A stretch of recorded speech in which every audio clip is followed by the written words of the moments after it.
Assalomu alaykum. Bugun sizlar bilan mosh kichri taomini tayyorlaymiz. O'z uslubimda. Sizlar ham shu usulda bir tayyorlab ko'ringlar. Juda ham mazali chiqadi.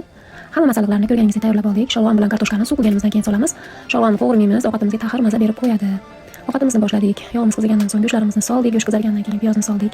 Piyozlarni ham yaxshilab qovurib, bir qoshiq tomat pastasi solamiz. Tomat pastasi bilan ham 1-2 minut qovuramiz.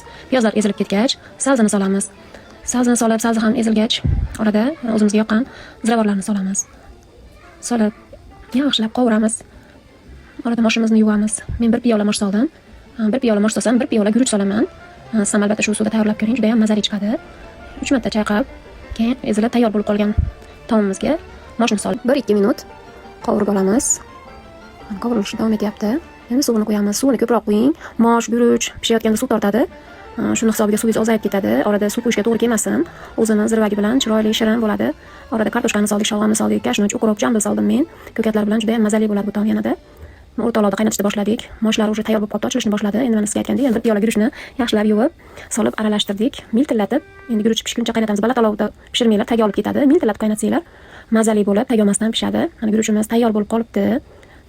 Orada aralashtirib turasizlar, guruch pishguncha ham tagi olib qolmasin. Mana tayyor bo'lib qolibdi. Endi qopqog'ini yopib 10 minutga olovni o'chirib qo'yamiz.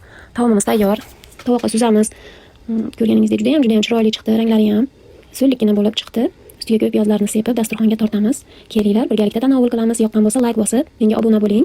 Kommentariyada foydali so'zini yozib keting.